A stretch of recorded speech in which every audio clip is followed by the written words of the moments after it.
এই বান্দাগুলো আমি আল্লাহর কাছে কি চাই? ফেরেশতারা ডাক দিয়া বলবে, ও মালিক, এই সামিয়ানার নিচে যারা বসে আছে এরা আপনি আল্লাহর জান্নাত চায়। সুবহানাল্লাহ। ফেরেশতারা ডাক দিয়া বলবে, ও আল্লাহ, এই বান্দাগুলো আপনি আল্লাহর জান্নাত চায়, পাশাপাশি আপনার এই বান্দারা আপনার জাহান্নাম থেকে মুক্তি চায়।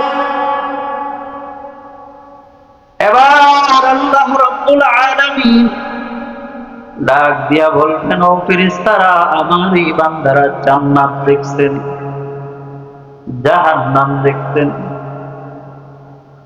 ফেরেশতারা ডাক দিয়া বলবে, ও আল্লাহ, এরা আপনার জান্নাতের নাজ নিয়ামত দেখে নাই। কই যদি এরা জান্নাতের নাজ নিয়ামত দেখতো তাহলে কি করতো? কই আল্লাহ, এরা যদি জান্নাতের নাজ নিয়ামত দেখতো, কিয়ামত পর্যন্ত সিজদায় পড়ে কাঁদতো আর দোয়া করতো, আল্লাহ জান্নাতি না বানাইয়া অন্ধকার কবরে ডাক দিও না। এবার আল্লাহ ডাক দিয়া বলবে, এরা জাহান্নাম থেকে মুক্তি চায় কেন? ফেরেশতারা ডাক দিয়া বলবে, ও আল্লাহ, এরা আপনার জাহান্নাম থেকে মুক্তি চায়। কয় জাহান্নামের ভয়ানক শাস্তি থেকে এরা মুক্তি চায়। কেমন জাহান্নামের ভয়ানক শাস্তি? জাহান্নামের ভয়ানক আগুনের এত তাপ হবে, যেই জাহান্নাম থেকে 500 বছর দূরের রাস্তা দিয়া জাহান্নামীকে নিয়ে যাবে, কিন্তু জাহান্নামের এত প্রখর তাপ, এত তাপ, যেই তাপের কারণে 500 বছর দূর থেকেই জাহান্নামীর চামড়াগুলো খসখসে পড়ে যাবে। এমন জাহান্নাম থেকে আল্লাহ আপনার এই বান্দারা মুক্তি চায়। আল্লাহ রাব্বুল আলামিন ডাক দিয়া বলবে, ও ফেরেশতারা, তোরা সাক্ষী থাক, সাক্ষী থাক, আমার যেই বান্দারা জান্নাত দেখে নাই জান্নাত চায়, জাহান্নাম দেখে নাই জাহান্নাম থেকে মুক্তি চায়, আমি আল্লাহ তোদেরকে সাক্ষী রাখিয়া জানায়া দিলাম, আমি আল্লাহ সামিয়ানার নিচে যারা আছে এদের সবার জীবনের গুনাহগুলো আমি আল্লাহ মাফ করে দিলাম। তাহলে এই মাহফিলে আয়েশা বসার দ্বারা আমাদের লাভ হয়েছে না ক্ষতি হয়েছে? হ্যাঁ, আওয়াজ দিয়া বলেন, লাভ না ক্ষতি? তাহলে এখনো যারা বাহিরে ঘোরাঘুরি করতেছে, দোকান পাড়ে এটা সেটা কিনতেছে, তাদের কান পর্যন্ত যেন আমাদের তাকবীরের আওয়াজ পৌঁছে যায়, এমন একটা তাকবীর আমরা এখন দিব, যেন এই তাকবীরের আওয়াজ তাদের কান পর্যন্ত পৌঁছে যায়, এবং তারা যেন এই তাকবীরের ধ্বনি শুনে আর কাল বিলম্ব না করে সবাই এসে যেন সামিয়ানার নিচে বসে যায়। সবাই বলেন, নারায়ে তাকবীর, নারায়ে তাকবীর। আল্লাহ আমাদের সবাইকে কবুল করুন, বলেন আমিন। कौनैन कम खुदा रे खुदा तुमको बनाया, कौनैन कम खुदा रे खुदा तुमको बनाया, उम्मत की निगाहबान खुदा तुमको बनाया, उम्मत की निगाहबान खुदा तुमको बनाया, मैं दूर हो मजबूर हो ऐ सैयद आलम,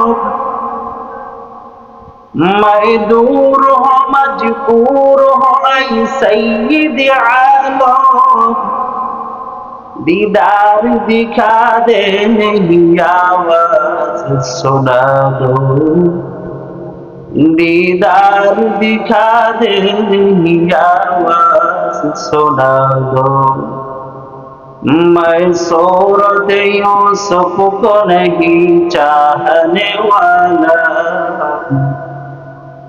मैं सूरत यूसुफ को नहीं चाहने वाला, मैं कैस की मानंद नहीं आशिक लैला, मैं कैस की मानंद नहीं आशिक। সম্মানিত হাজিরিন, আপনাদের সম্মুখে কোরআনে কারীমের অসংখ্য আয়াত থেকে ছোট্ট একখানা আয়াত পাঠ করেছি, পাশাপাশি পয়গম্বর মুহাম্মদ আরবি সাল্লাল্লাহু আলাইহি ওয়াসাল্লামের অসংখ্য হাদিস থেকে ছোট্ট একখানা হাদিস পাঠ করেছি। আল্লাহ রাব্বুল আলামিন যদি তৌফিক দেয় তাহলে এর উপরেই ইনশাআল্লাহ কয়েকটা কথা বলবো। আল্লাহ আমাদের সবাইকে তৌফিক দান করুন, আমিন। আপনাদের সম্মুখে কোরআনে কারীমের 114টি সূরার মধ্যে সর্বপ্রথম যেই সূরা, সূরাতুল ফাতিহা, আলহামদুস সূরা, এই সূরাটা আপনাদের সম্মুখে আমি পাঠ করেছি। তো এই সূরাটা অত্যন্ত দামি একটি সূরা। এই সূরার নাম হলো সূরাতুল ফাতিহা। এই সূরার অনেকগুলো নাম আছে। মুফাসসিরিনে কেরাম বলেন যে এই সূরার আরেকটা নাম হলো সূরাতুল হামদ। সূরাতুল হামদ, প্রশংসার সূরা। কারণ এই সূরার মধ্যে আল্লাহর প্রশংসা করা হয়েছে, এই জন্য এই সূরার নাম হলো সূরাতুল হামদ। আবার এই সূরার আরো কয়েকটা নাম আছে, যেমন এই সূরার নাম হলো সূরাতু উম্মুল কোরআন। সূরাতু উম্মুল কোরআন, গোটা কোরআনের মা বলা হয় এই সূরাকে। সুবহানাল্লাহ। মুফাসসিরিনে কেরাম বলেন গোটা কোরআনে কারীমের মধ্যে যা কিছু আছে এর সব কিছু আল্লাহ এই সূরা ফাতিহার মধ্যে ঢুকায় রাখতেন। সুবহানাল্লাহ। পাশাপাশি এই সূরার আরেকটা নাম হলো সূরাতুশ শিফা। সূরাতুশ শিফা, রোগ মুক্তির সূরা। দুনিয়ায় আগত অনাগত যত ধরনের রোগ আছে সমস্ত রোগের মুক্তির উপায় আল্লাহ এই সূরাতুল ফাতিহার মধ্যে রেখেছেন। সুবহানাল্লাহ। পাশাপাশি এই সূরার আরেকটা নাম হলো সূরাতুস সালাহ। এটা হলো নামাজের সূরা। পয়গম্বর বলেন লা সালাতা ইল্লা বিফাতিহাতিল কিতাব। আলহামদুস সূরা যদি নামাজে না পড়ে তাহলে তার নামাজই হবে না। এই আলহামদুস সূরা যদি না পড়ে তাহলে নামাজ হবে? কোন নামাজ আছে যেই নামাজের মধ্যে আলহামদুস সূরা নাই? এমন কোন নামাজ আছে? আল্লাহ আমাদের সবাইকে আলহামদুস সূরা সহি শুদ্ধভাবে মুখস্থ করার তৌফিক দান করুন, আমিন। তো এই সূরার আরেকটা নাম হলো সূরাতু তা'লিমিল মাসআলা। সূরাতু তা'লিমিল মাসআলা। আল্লাহর কাছে বান্দা কিভাবে চাইবে, আমাদের সমস্ত চাওয়া পাওয়ার কথা কার কাছে বলবো? তো আল্লাহর কাছে আমরা কিভাবে চাইবো, এই চাওয়ার পদ্ধতি, নিয়ম কানুন আল্লাহ এই সূরাতুল ফাতিহার মধ্যে শিক্ষা দিয়েছেন। সুবহানাল্লাহ। এই জন্য এই সূরার নাম হলো সূরাতু তা'লিমিল মাসআলা, মানে আল্লাহর কাছে বান্দা কিভাবে চাইবে এটার পদ্ধতি আল্লাহ এই সূরার মধ্যে শিক্ষা দিয়েছেন। তো সর্বপ্রথম বান্দা আল্লাহর কাছে কিভাবে চাইবে, কোন শব্দ দিয়ে চাইবে, এই বিষয়টা আল্লাহ সর্বপ্রথম এই সূরার মধ্যে প্রথম আয়াতের মাধ্যমে শিক্ষা দিয়েছেন। যে বান্দা সর্বপ্রথম চাওয়ার জন্য শর্ত হলো আমি আল্লাহর প্রশংসা করতে হবে। সুবহানাল্লাহ। চাওয়ার জন্য 1 নম্বর শর্ত কি? আল্লাহর প্রশংসা করতে হবে। আপনি যদি নেতার কাছে কিছু চাইতে যান তো নেতার প্রশংসা আগে আপনার করতে হয়, এরপরে নেতার কাছে যদি কিছু চান তাহলে তার কাছ থেকে পাওয়ার আশা করেন। আর যদি তার প্রশংসা না করে শুধুই শুধু এভাবে আহমকের মতো দাঁড়ায় থাকেন তাহলে আপনাকে কিছু দিবে? তো আল্লাহর কাছে যাওয়ার জন্য সর্বপ্রথম নাম্বার শর্ত হলো আল্লাহর প্রশংসা করতে হবে। এখন প্রশংসা কিভাবে করবে, কোন শব্দ দিয়ে করবে?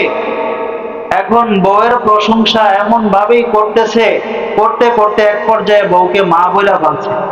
বউ কি রাগ হবে নাকি খুশি হবে? তো আল্লাহর প্রশংসা বান্দা করার ক্ষেত্রে এমন শব্দ যেন ইউজ না করে যেই শব্দ শুনলে আল্লাহ বেজার হয়ে যায়। এই জন্য আল্লাহ বান্দাকে শিক্ষা দিয়া দিচ্ছেন যে বান্দা আমি আল্লাহর প্রশংসা কোন শব্দের মাধ্যমে করবা সেটা আমি তোমাকে শিখাইয়া দিলাম। বলেন আমার সাথে সাথে আলহামদুলিল্লাহি রাব্বিল আলামিন।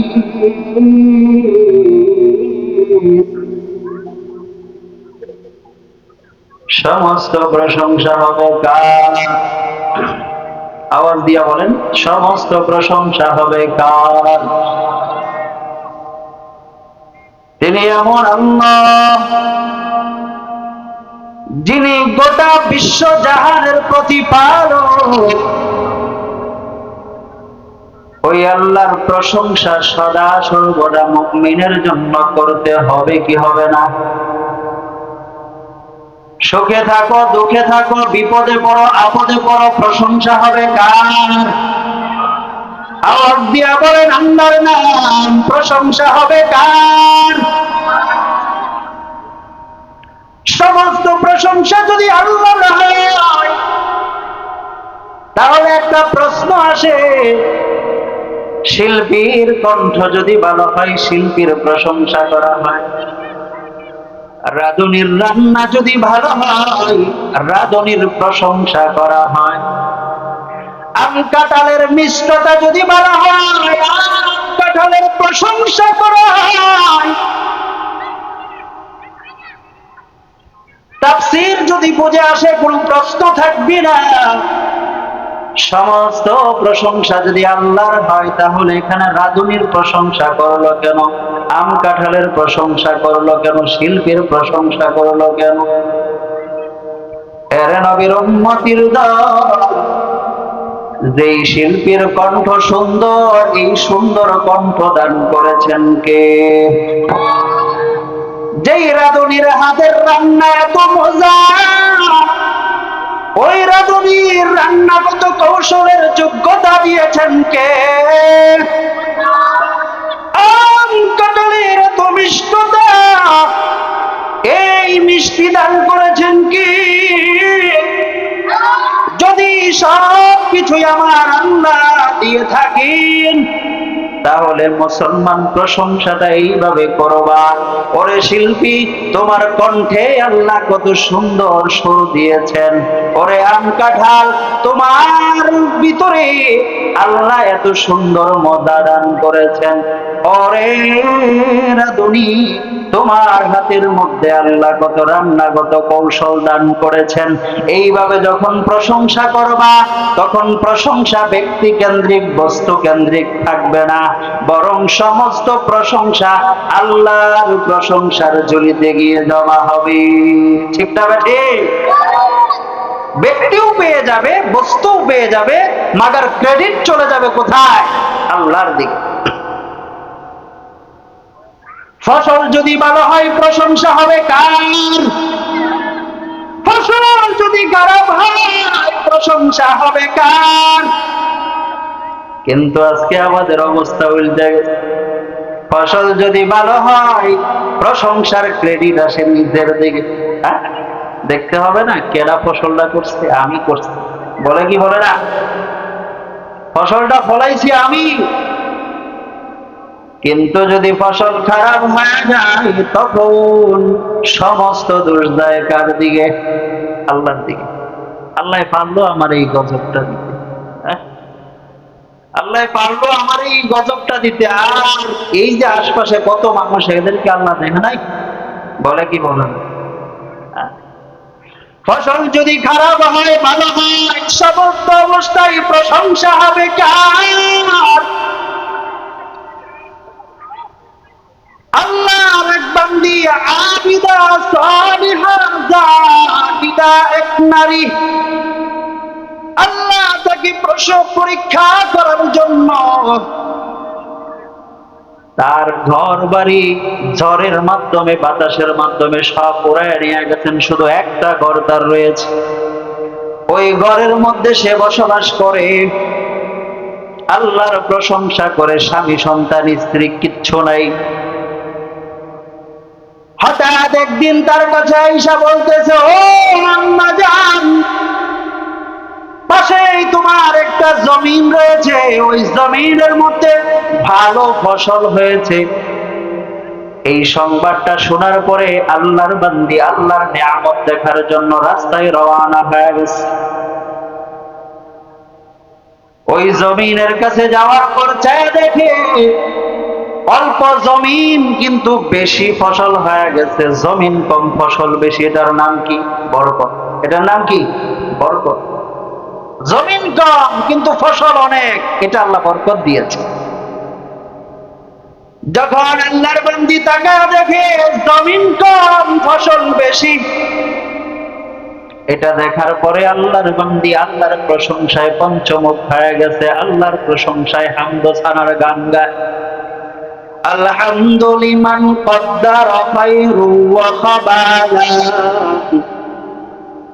আলহামদুলিমান কদ্দারা খায়রু ওয়া খাবালা, والشكر لمن صور حسنا وجمالا، والشكر لمن صور حسنا وجمالا، لا زد ولا ند ولا حد لمولاه، لا زد ولا ند ولا حد لمولاه، الآن كما كان ولم يلق زوالا، الآن كما كان ولم يلق زوالا।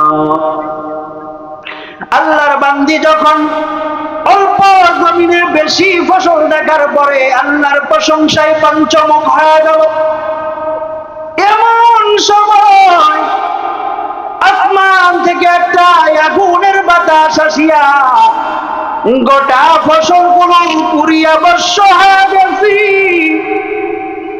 যখন গোটা ফসলগুলো পুড়িয়া ভস্ম হয়ে গেছে, এটা দেখার পরেও আল্লাহর বান্দির চেহারার মধ্যে কোনো চিন্তার ছাপ নাই, টেনশনের প্রভাব নাই। আল্লাহর বান্দি ক্রমেই যেন আল্লাহর প্রশংসার মাত্রা আরো বাড়াইয়া দিছে। এইভাবে প্রশংসা করতে করতে যখন বাড়ির দিকে রওনা হয়ে যাবে, এমন সময় আল্লাহর এক বান্দা পেছন দিক থেকে ডাক দিয়া বলে, ও আমার বোন, এতক্ষণ তো তোমার জমিনের মধ্যে ফসল ছিল, যেই ফসল দেখা মালিকের প্রশংসায় পঞ্চমুখ হয়ে গেল, এখন তো তোমার জমিনে কোনো ফসল নাই, এখন কিসের জন্য আল্লাহর প্রশংসা করো আমাকে জানাও। আল্লাহর বান্দি ডাক দিয়া কয়, ও ভাই, আমার যেই জমিনে ফসল দিয়েছিলেন ওই ফসলটা কে দিয়েছিলেন? আল্লাহ। আবার এই ফসলগুলো নিয়ে গেছেন কে? কয় আল্লাহ। কই যে আল্লাহ দিয়েছেন ওই আল্লাহই তো নিয়ে গেছেন, আমি চিন্তা করব কেন, টেনশন করব কেন? যেই আল্লাহ দিয়েছেন প্রশংসা করেছি, আবার ওই আল্লাহই নিয়ে গেছেন, ওই আল্লাহর প্রশংসাই করতেছি। সুবহানাল্লাহ। এবার আল্লাহর বান্দা ডাক দিয়া কয়, মানলাম যে আল্লাহ দিয়েছেন ওই আল্লাহই নিয়ে গেছেন। দেওয়ার সময় প্রশংসা করেছ, নেওয়ার পরেও প্রশংসা করো, মানলাম, কিন্তু তোমার তো কিছুই নাই, তোমার তো সব শেষ হয়ে গেছে। আগামী কালকে তুমি কি খাইবা এটা আমাকে একটু জানায়া দাও। এবার আল্লাহর বান্দি ডাক দিয়া কয়, ভাই আমার তোমার সৃষ্টিকর্তাকে? কয় আল্লাহ। কয় যখন আমাদেরকে দুনিয়ায় পাঠাইছেন রিজিকের দায়িত্ব নিতেন কে? কয় আল্লাহ। কয় যদি ওই আল্লাহ রিজিকের দায়িত্ব নিয়ে থাকেন তাহলে আগামীকালকে কি খাবো কি খাবো না ওই টেনশন আমার না, বরং আমার আল্লাহ।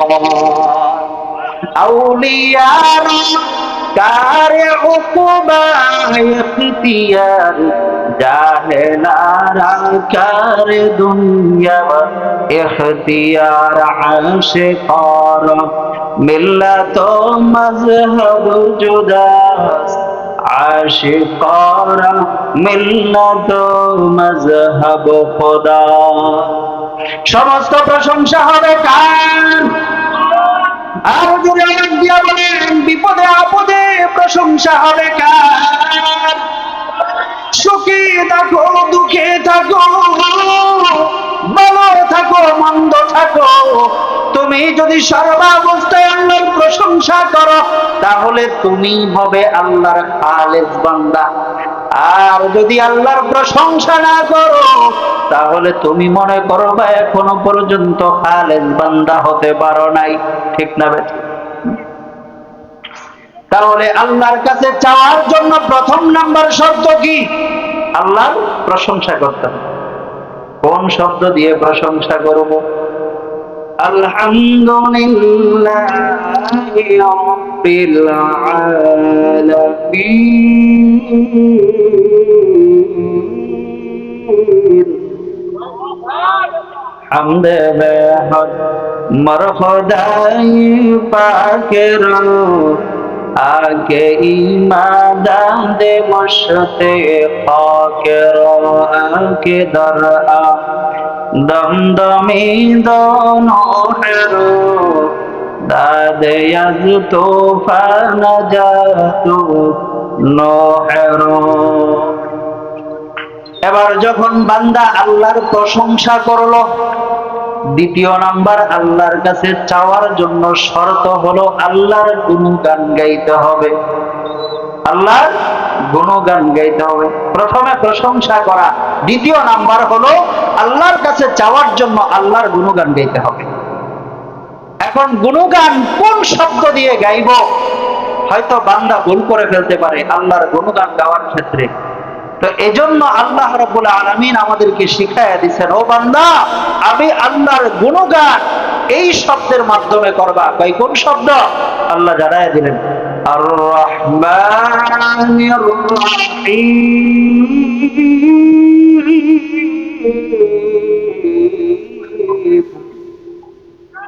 আল্লাহ আর রহমানির রহিম। هو الله الذي لا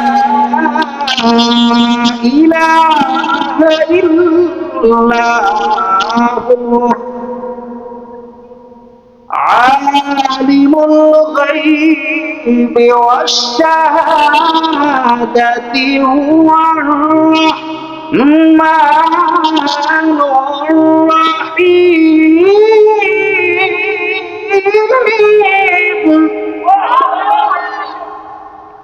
هو الله الذي لا إله إلا هو الملك القدوس السلام المؤمن المهيمن العزيز الجبار المتكبر. سبحان الله عما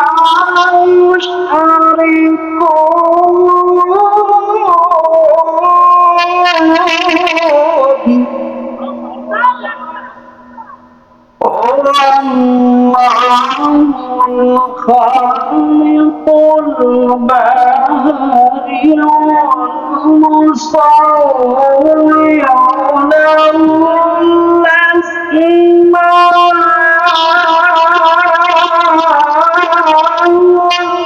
الحسنى يسبح له ما في السماوات والأرض وهو العزيز الحكيم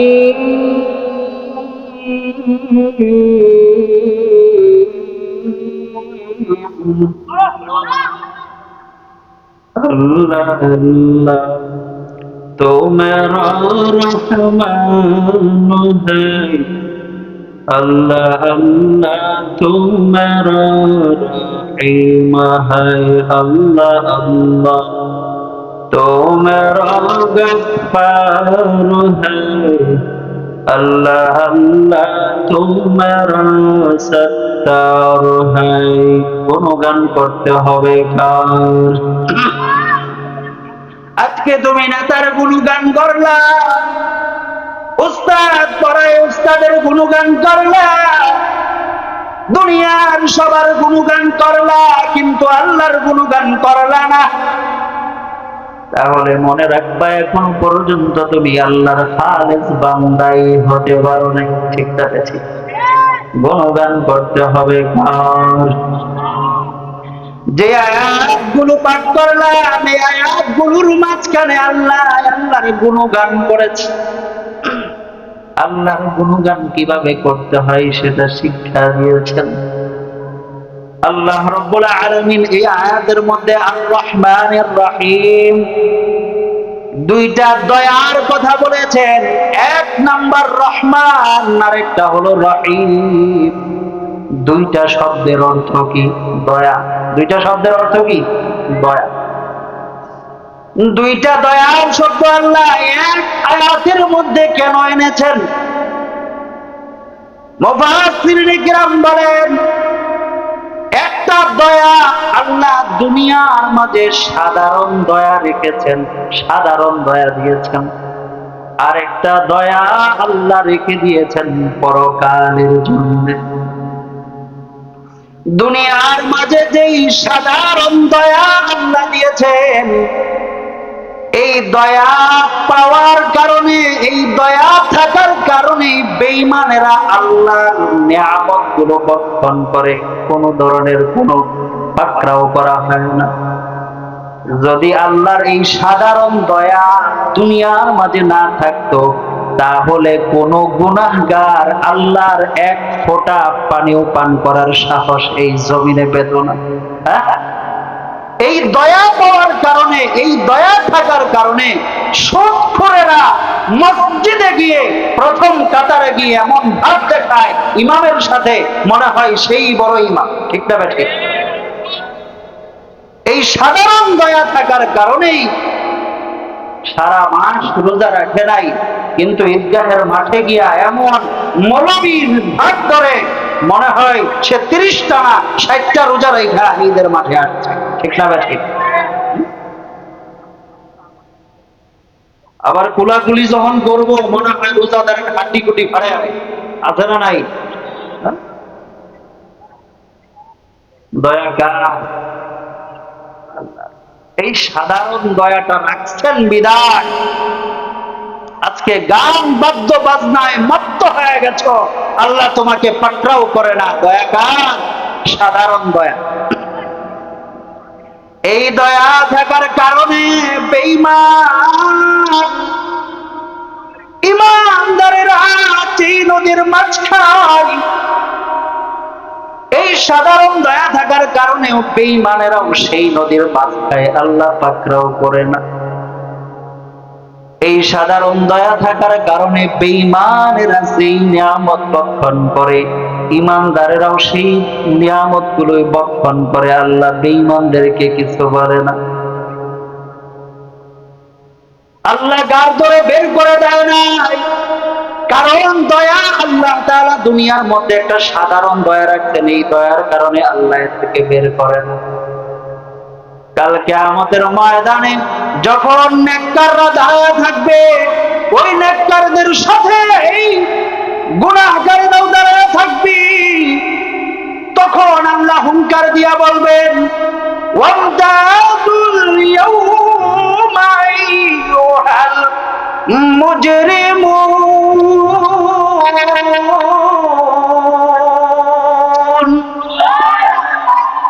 ওই দিন আল্লাহ ডাক দিয়া বলবে, অপরাধীদের দল, আজকে আমার নেককারদের সাথে তোরা থাকতে পারবি না।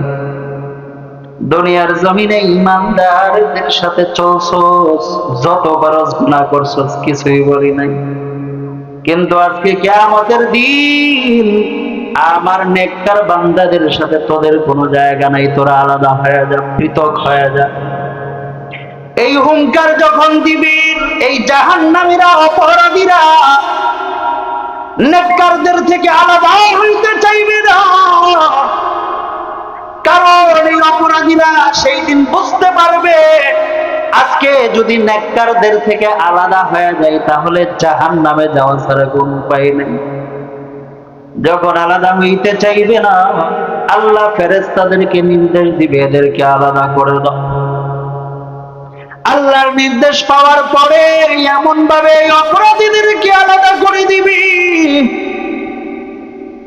দানের মধ্যে বাতাস করলে যেরকম চিটাগুলো আলাদা হয়ে যায়, ওই দিন কাল কিয়ামতের ময়দানে আল্লাহর হুঙ্কারের পরে জাহান্নামীরা চিটার মতো আলাদা হয়ে যাবে। আবু হানিফা রাহমাতুল্লাহি আলাইহি যখন এই আয়াতটা তিলাওয়াত করে, রাতের বেলা তাহাজ্জুদের নামাজে দাঁড়ায় যখন এই আয়াতটা তিলাওয়াত করতেছে, ওয়ামতাজুল ইয়াউমা আইয়ুহাল মুজরিমুন, এই আয়াতটা যখন তিলাওয়াত করতেছে, চোখের পানি ছাইরা কাঁদতেছে। কাঁদতে কাঁদতে চিন্তা করে আর বলে, দুনিয়ার জমিনে আমি আবু হানিফা, দুনিয়ার মানুষ আমাকে দাম দেয়, দুনিয়ার মানুষ আমাকে মূল্যায়ন করে, আমি একজন ফকি, আমাকে মানুষ মুক্তি বলে, ফকি বলে। ওগো আল্লাহ, কাল কিয়ামতের ময়দানে যদি আমি অপরাধীদের কাতারে চলিয়া যাই, আমাকেও যদি সেই দিন অপরাধীদের সাথে আলাদা করে জাহান্নামে দিয়া দাও, আমি আবু হানিফার কি উপায় হবে? এইভাবে কাঁদতে কাঁদতে সারাটা রাত্র পার করে দিয়েছে। কোন দিক দিয়ে ফজরের আযান হয়ে গেছে, রুকু সিজদা করার মতো সময় পায় নাই, মনেই নাই। সারা রাত্রি আয়াত পড়ছে আর কাঁদছে। আল্লাহ, এর নবীর উম্মতির দল, কাল কিয়ামতের ময়দানে শুধুই মাত্র দয়া পাবে কারা? দুনিয়ার মাঝে অপরাধ করেছে, দুনিয়ার দয়ার কারণে আল্লাহ এদেরকে ধরে নাই, কিন্তু কাল কিয়ামতের ময়দানে এদেরকে ধরে জাহান্নামে দিয়ে দিবে। তাহলে আখিরাতের জন্য, পরকালের জন্য যেই দয়া আল্লাহ রাখছেন, ওই দয়া পাবে কারা? এটা একটা প্রশ্ন।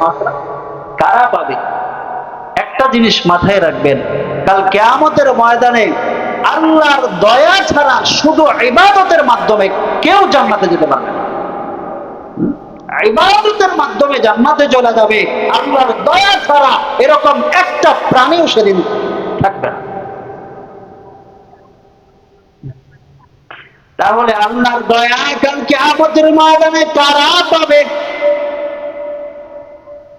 যারা দুনিয়ার জমিনে প্রাণ ভোর আল্লাহর বিধিবিধান গুলো মানছে, যারা নাকি প্রাণ ভোর আল্লাহর বিধান মানছে, ইবাদত করেছে, এরপরে যদি কোনো ধরনের কোনো গুনাহ হয়ে যায়, এরপরে আল্লাহর দরবারে রুনাজারি করে কান্না করেছে, তওবা করেছে, এই তওবাকারীরাই কেবল কাল কিয়ামতের ময়দানে আল্লাহর দয়া পেয়ে জান্নাতে যাবে। হযরতে হাসান বসরি রাহমাতুল্লাহি আলাইহি রাতের বেলা ঘুমায় আছে, যখন ভোর হয়ে গেছে এমন সময় দরওয়াজার মধ্যে শুনে কে যেন ঠক ঠক করতেছে। ডাক দিয়া বলে, দরজার পাশে কে খটখট করে? কয়, আনা ইবলিস। কারা? ইবলিস, শয়তান আমি আসছি। কয়, তুমি রাতের বেলা কেন আসছো? কয়, আপনাকে জাগাইতে আসছি। কয়, কিসের জন্য? কয়, যাতে করে আপনার তাকবীরে ওলা আজকে না ছুটে, এই জন্য। আল্লাহু আকবার। শয়তানে উঠাইতে আসতে থাকে। শয়তানে যখন ভালো কাজের আদেশ করে, তার মানে এটার মধ্যে শয়তানি আছে, ঠিক না বেটা? শয়তান কি এমনি এমনি আইসা আপনাকে উঠাবে? শয়তানের কাজ হলো কি? একে ঘুমানো। শয়তান ডাক দিয়া কয়, হাসান, বনি আদমের উপর আমার দুইটা মিশন হয়। এক নম্বর মিশন, যখন শীতের রজনী আসে, ওই শীতের রজনীতে ভোরবেলায় আমি বনি আদমকে এমন একটা আরামদায়ক ঘুমের ব্যবস্থা করে দেই, তখন সে ঘুমায়, ফজর পড়ে না। আবার যখন গরমকাল আসে, ওই গরমকালের সময় ভোরের সময় এমন এক ঠান্ডা হিমেল হাওয়া তার উপর দিয়ে ছেড়ে দেই। এই হিমেল হাওয়া পাওয়ার পরে সে আবার ঘুমায়া থেকে ফজরের নামাজ পড়ে না। এবার হাসান বসরি ডাক দিয়া কয়, তুমি আমাকে জাগাইতে আসলা কেন? এবার শয়তান ডাক দিয়া কয়, রে হাসান, গতকাল কি আপনার উপরে এই মিশনটা আমি সাকসেস করেছিলাম, আপনাকে আরামের ঘুমের ব্যবস্থা করে দিয়েছি, এই জন্য আপনি ফজরের নামাজের তাকবীরে উলা পান নাই। কিন্তু হাসান, আপনি তাকবীরে উলা না পাওয়ার কারণে আল্লাহর দরবারে এত কাদা কাঁদছি, যে কাদার বদৌলতে আল্লাহ আপনার উপরে এত খুশি হয়ে গেছি, যে কাদার বদৌলতে আল্লাহ আপনারা আমল নামায় 1000 কোটি রাকাতের তাকবীর ওয়ালার সওয়াব দিয়ে দিছি। এই জন্য আজকে আসছি আপনাকে তাড়াতাড়ি উঠাইতে, কারণ আজকে যদি আবার আপনি এরকম হয়, তাকবীর ওলা না পান, আবার আল্লাহর দরবারে কান্নাকাটি শুরু করে দিবেন, তখন আল্লাহ আপনার আমলনামায় আরো দিতে থাকবে, তখন তো আমার যে কাজটা ওইটা আর হাসিল হবে না। আল্লাহু আকবার।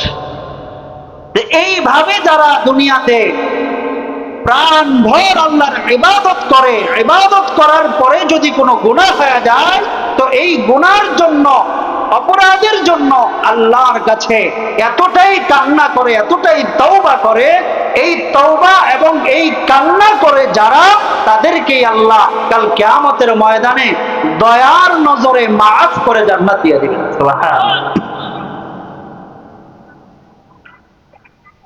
কেমন আল্লাহর দয়াটা হবে সেই দিন?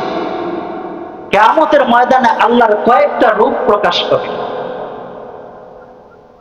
আল্লাহ কয়েকটা রূপ প্রকাশ পাবে।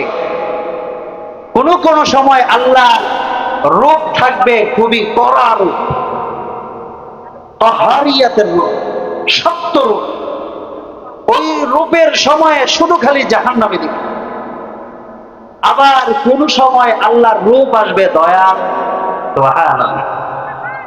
এজন্য আমাদের সব সময় দোয়া করা চাই যে আল্লাহ, কাল কিয়ামতের ময়দানে তোমার তাহারিয়াতের রূপ, তোমার সত্য রূপের সামনে আমাকে ফেলো না, কারণ ওই সত্য রূপের সামনে যদি পড়ে যায় তাহলে আমাদের জাহান্নামে যাওয়ার হয়ে যায়।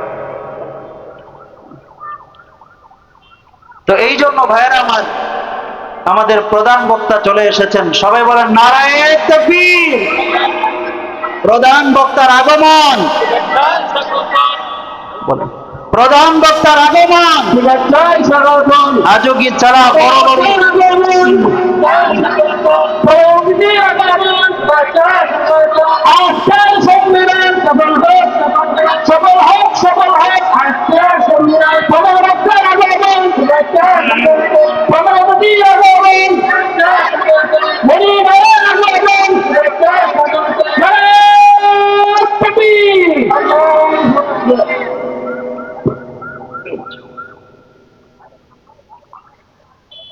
তো যাই হোক, কাল কিয়ামতের ময়দানে আল্লাহ তাআলার দয়ার রূপটা কেমন থাকবে,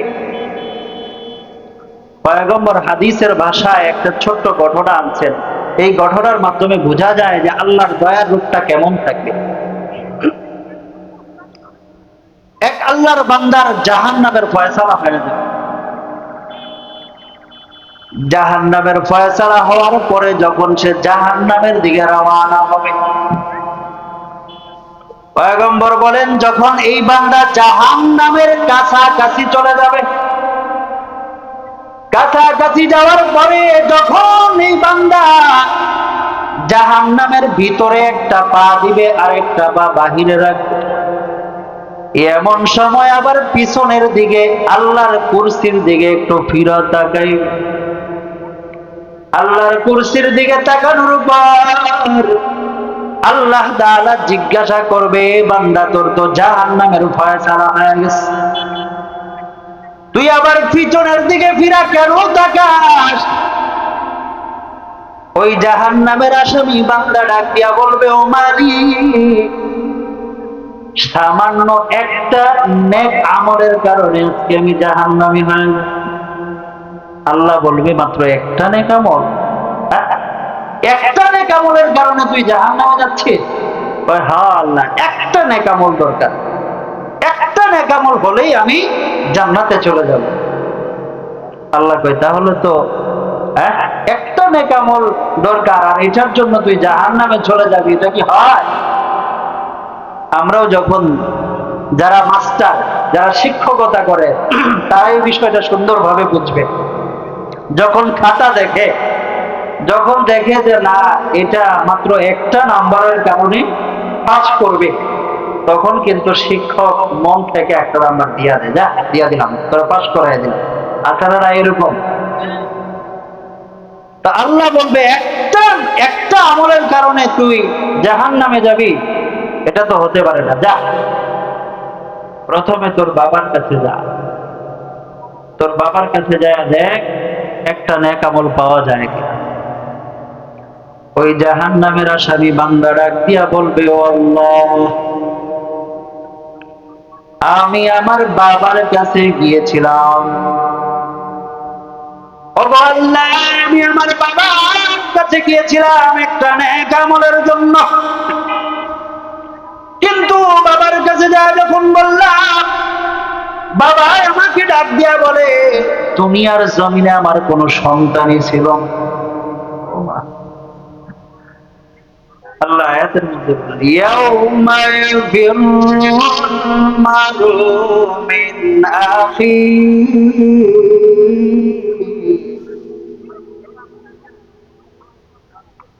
ওই বান্দা ডাক দিয়া বলবে, ও আল্লাহ, আমার বাবার কাছে গিয়েছিলাম, আমার বাবা বলে দুনিয়ায় আমার কোনো সন্তানই ছিল না। এবার আল্লাহ ডাক দিয়া বলবে, যা যা যা, দুনিয়ায় যেই মা তোরে এত মায়া করতো, এত ভালোবাসতো, তোর যদি সামান্য একটা অসুস্থ হইতি, তোর মা সারাটা রাত্র তোর বসে বসে থাকতো। ওই মার কাছে যাইয়া জিজ্ঞাসা কর আর বল, মা আমার একটা নেক আমলের দরকার, একটা নেক আমল হলেই আমি জান্নাতে যাব। ওই বান্দা ডাক দিয়া বলবে, আল্লাহ, আমার মার কাছেও আমি গিয়েছিলাম, কিন্তু আমার মা আমার এমন এক কথা বললো। কয় কি বললো? কয় আমার আম্মার নাকি দুনিয়ার জমিনে কোনো বিয়ে হয়নি। আল্লাহ, কি একটা অবস্থা হবে এই কিয়ামতের মাঠ। এবার আল্লাহ ডাক দিয়া বলবেন, যেই না তোর পিছনে ঘুরিয়া ঘুরিয়া বেঈমান হয়ে গেলি, যেই না তার পিছনে ঘুরিয়া ঘুরিয়া ঈমান হারা হয়ে গেলি, যেই লাল পানির মায়ায় পড়ে নেতার পিছনে ঘুরে ঈমানটাকে বরবাদ করে দিয়েছিলি, যা ওই নেতার কাছে যা, দেখা কি করে। ওই বান্দা ডাক দিয়া বলবে, আল্লাহ, ওই নেতার কাছেও গিয়েছিলাম, কিন্তু আমি যা দেখি ওই নেতা জাহান্নামে গেছে। তো কি কমো তারে? আল্লাহু আকবার। এইভাবে আল্লাহর কাছে যখন বলতে থাকবে, এবার আল্লাহ ডাক দিয়া বলবে, দুনিয়ায় এমন কোন আমল করেছিস কিনা ওলামায়ে কেরামদের হাতের সাথে হাত মিলাইছিস, এরকম কোন আমল আছে নি? কয় না, এরকম কোন আমলও নাই বাকি। কই তালিবুল ইলম মাদ্রাসার ছাত্রদের সাথেও কোন হাত মিলাইছিস কিনা? কই এ ধরনের কোন আমল আর বাকি নাই, সব শেষ। এরপরেই আমার একটা আমল শর্ট। এরপর আল্লাহ ডাক দিয়া বলবে, তোর নাম কি? এবার ওই বান্দা ডাক দিয়া বলবে, আল্লাহ আমার নাম হলো আবু বকর, আমার নাম হলো ওমর, আমার নাম হলো সাদ্দার, আমার নাম হলো আবু বকর, আমার নাম হলো উসমান, আমার নাম হলো আলী, আমার নাম হলো আব্দুল গফফার, আব্দুল করিম। এবার আল্লাহ ডাক দিয়া বলবেন, হে বান্দা, তোর নামটা যেহেতু আমি আল্লাহর নামের সাথে মিল আছে, আমার পয়গম্বরদের নামের সাথে মিল আছে, যেহেতু আমার সন্তোষবাদক বান্দারা সাহাবীদের সাথে তোর নামের মিল আছে, যা যা যা আজকের এই দিনে ওই নামগুলোর বদলতে আমি আল্লাহ তোর একটা আমল দিয়া তোকে জান্নাতের সার্টিফিকেট দিয়া দিলাম। এইভাবে আল্লাহ তাআলা কাল কিয়ামতের ময়দানে দয়ার নজর দিয়া আল্লাহ মাফ করতে থাকবে। কারণ দয়া ছাড়া শুধু ইবাদত করে আল্লাহর জান্নাত পাওয়া যাবে না। তো যাই হোক, আলহামদুলিল্লাহ আমার সময় শেষ। তো আল্লাহ রাব্বুল আলামিনের দরবারে আমার জন্য দোয়া করবেন, আপনাদের জন্য দোয়া করি বিশেষ করে।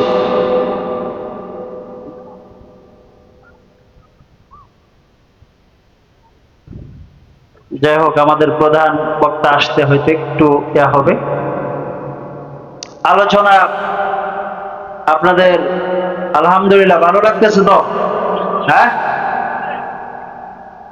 আল্লাহ আমাদের সবাইকে কবুল করুক, বলেন আমিন। বিশেষ করে যেই যুবক ভাইয়েরা আজকে আমাদের এত সুন্দর একটা আয়োজন করেছেন, এই সব যুবকের প্রায় যুবকই আমার পরিচিত, প্রায়ই আমার পরিচিত। এত সুন্দর একটা আয়োজন করেছেন, অত্র এলাকার যারা আছেন সবাই মিলেই আয়োজন করেছেন। আল্লাহ রাব্বুল আলামিনের দরবারে আমরা তাদের জন্য দোয়া করব। বিশেষ করে যেই যুবক ভাইয়েরা বিশেষভাবে এই আয়োজন করেছেন, আল্লাহ তাআলার দরবারে তাদের জন্য দোয়া করি, তারা যেন তাদের উদ্যোগে যেন গোটা সমাজ সুশীল সমাজে পরিণত হয়ে যায়, বলেন আমিন। এদের মাধ্যমে যেন প্রত্যেকটা ঘরে ঘরে যে সমস্ত সন্তানেরা আগামী দিনের প্রজন্ম হবে, প্রত্যেকটা সন্তান যেন সুশীল সন্তান হতে পারে, সুসন্তান হতে পারে, সেই তৌফিক আল্লাহ দান করুন, বলেন আমিন।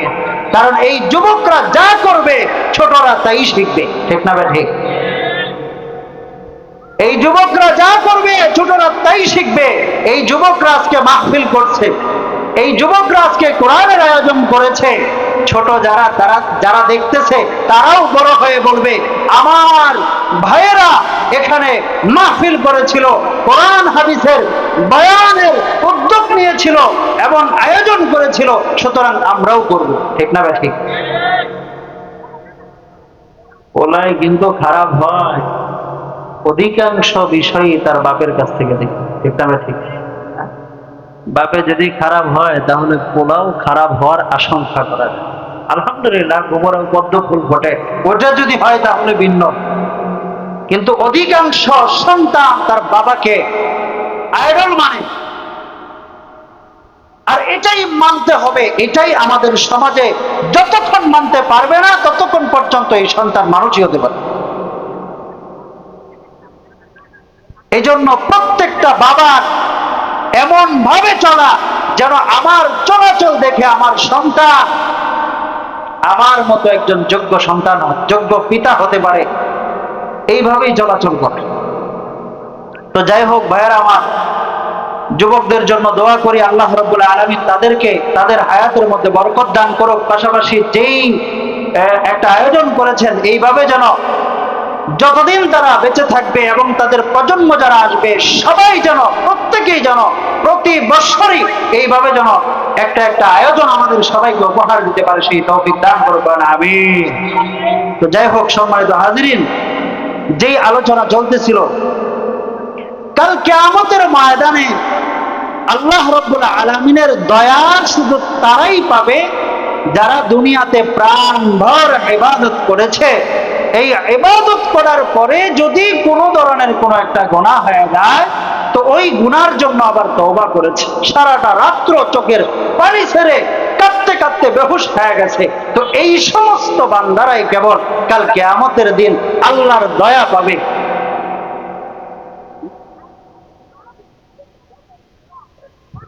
যাই হোক, আল্লাহ রাব্বুল আলামিন আমাদের সবাইকে তৌফিক দান করেন, আমিন। প্রধান বক্তা চলে আসছে, আর দ্বিতীয় বক্তা চলে আসছে। যাই হোক, এখন আর আমরা সামনে বেরবো না। আল্লাহ রাব্বুল আলামিন আমরা যে কথাগুলো বললাম, এই কথাগুলোর